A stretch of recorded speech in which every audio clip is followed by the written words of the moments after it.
La que estáis liando en Valencia, nano. Supongo que te habrás enterado, si no te lo cuento, que hace unos días, en Valencia, una copia de una Inmaculada de Murillo, un pintor del barroco español, especialmente conocido por sus Inmaculadas. Bueno, pues la copia de una de ellas, la llamada Inmaculada del Escorial, que está sana y salva en el Prado, no os preocupéis, pues no lo digo, lo veis. Pasó de la original a esta desafortunadísima restauración.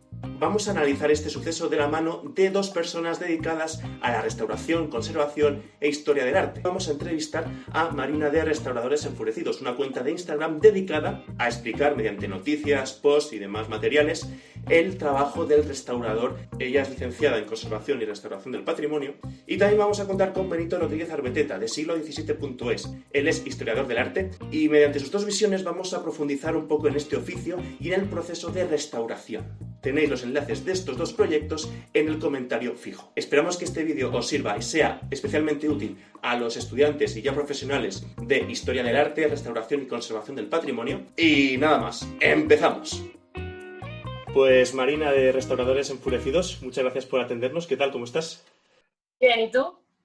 Bueno, quería hacerte la pregunta del millón a colación de esta restauración, bueno, mala restauración. Quería preguntarte cómo lo vives tú, una persona graduada en conservación y restauración. Cuestiones como estas hagan que obras de arte lleguen a la opinión pública. ¿Cómo lo ves? Pues a ver, lo veo que lo primero me parece un error por parte de los medios de comunicación el denominar eso restauración, porque hace que eso se vea como que se vea que eso es el trabajo del restaurador, y el trabajo del restaurador no es ese, obviamente. O sea, parece que lo que hacemos es una especie de pinta y colorea y nada, y muchísimo, no tiene nada que ver. La restauración lleva un trabajo previo antes de meterte con la obra, que es investigarla, conocer los materiales con los que se ha hecho para poder intervenirla de una forma pues adecuada. Y entonces, claro, la gente, al ver que eso es llamado restauración y que la gente que hace eso son llamados restauradores, pues se confunde y piensa que eso es una restauración, y no es así. Eso debería ser llamado, yo lo calificaría como un atentado contra el patrimonio. Aunque suene fuerte, pero vamos, es... Pero eso es un delito, ¿no? También. No es un delito porque tampoco está estipulado en la legislación quién es la persona que se tiene que encargar de la restauración de esos bienes. Entonces, muchos artistas se dedican a hacer esas intervenciones amparándose en que no van a ser castigados porque no está estipulado quién tiene que hacer esa intervención. ¿Cómo es el trabajo, ¿no?, de una persona dedicada a la restauración? Bueno, te voy a empezar explicando en qué consiste la formación. Vale. Porque parece que nos dedicamos a que restauración es una persona que sabe pintar, dibujar y que es mañosa, ella es restauradora. Y no, o sea, eso es una parte de la formación.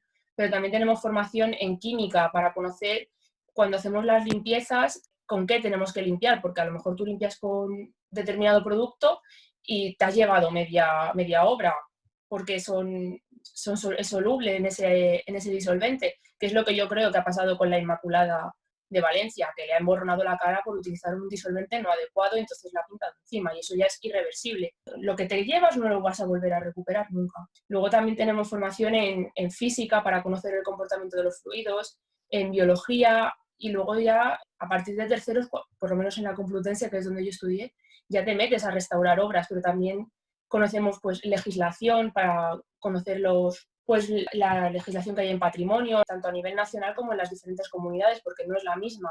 Luego, pues eso, ya en tercero es restauración de pintura, escultura, y ya te vas metiendo a restaurar, pero hasta que no tienes una base, tú no vas a tocar una obra real. Y el trabajo del restaurador, pues hay gente que a lo mejor piensa, uy, qué pretencioso, pero yo lo compararía con un médico. O sea, un médico diagnostica a su paciente y a partir de ahí ya le pone un tratamiento. El trabajo de un restaurador es igual, diagnosticas la obra y ya a partir de ahí ves lo que haces, porque no hay dos obras iguales, entonces no, lo que necesita una obra no lo va a necesitar otra y viceversa.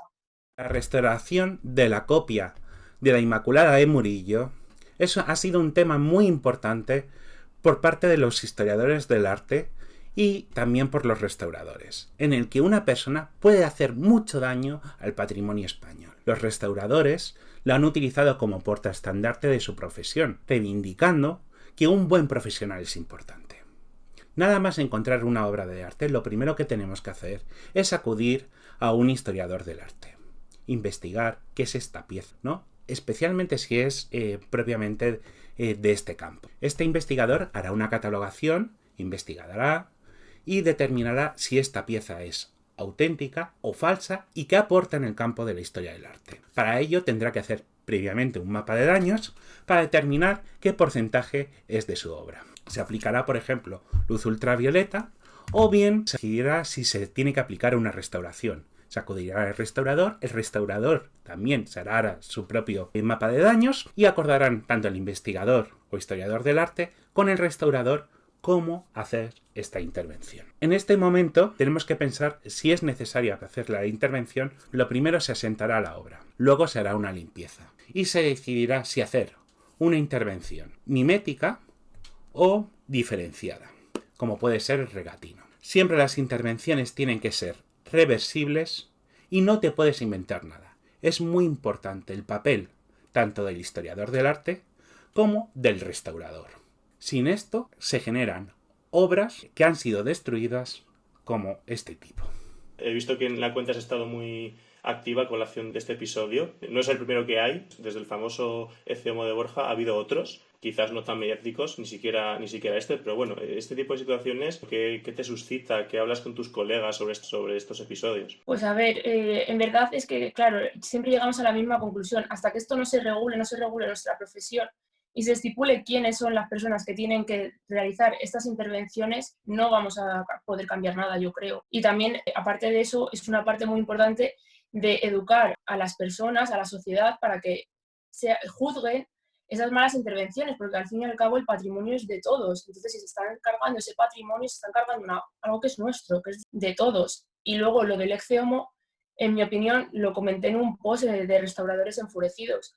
Yo creo que sentó una escuela de decir, madre mía, se ha cargado esta obra y en lugar de ser castigada, ha ganado un montón de dinero, el pueblo se ha hecho famoso, ha recibido un montón de visitas. Y años después, no sé si fue en 2017 o 2018, en Asturias me parece que fue otra intervención desastrosa, que fue en una iglesia, y tú veías a la mujer y lo que decía a mí me pareció preocupante porque su argumento era que las obras estaban muy feas y que entonces las tenía que repintar. Eso no hace ningún bien a la profesión. Y a raíz de esa intervención salió un titular que era: el pueblo este de Asturias, que no me acuerdo cómo se llama, ya tiene su Ecce Homo. Parece que estamos diciendo que ningún pueblo sin su Ecce Homo. Uh-huh. Y es algo preocupante. Claro que la prensa tendría que hacerse eco de las restauraciones buenas, que sí, que a veces salen en las noticias, pero en la crónica cultural, al final del telediario, cuando ya nadie lo ve, o el eco que hacéis, las cuentas que os dedicáis a esto, la que se dice, se ha restaurado esta pintura de Velázquez o de lo que sea y buen resultado, ¿no? Pero claro, el sensacionalismo y el amarillismo es difícil competir contra eso. Claro, no da tanto bombo. Y luego además, pues es que luego mucha gente se lo toma a risa. Y yo entiendo que en cierto modo puede ser gracioso, pero es más preocupante que gracioso. O sea, es como ya he dicho, o sea, es una parte de que es el patrimonio de todos, que tenemos que cuidar para legárselo a las siguientes generaciones. Además, en este caso de la Inmaculada, bueno, de la copia de la Inmaculada de Murillo, el restaurador era un restaurador profesional. O sea, no es como el caso que hemos hablado antes de dos señoras del pueblo, sino un restaurador profesional. Decía la noticia de muebles. Claro, yo me pregunto desde mi ignorancia que un restaurador de muebles no es lo mismo que un restaurador en este caso, de una pintura. Pero vamos, que es un profesional, ¿no? Entonces... Aquí tenemos un problema. Llamamos restauración de muebles, a ver, aquí a lo mejor mucha gente se me va a echar en contra. Llamamos restauración de muebles a la gente que pinta los muebles. Para mí eso no es una restauración, es el reciclaje. Es como si yo cojo una botella de plástico y la pinto y la recorto y la hago una maceta.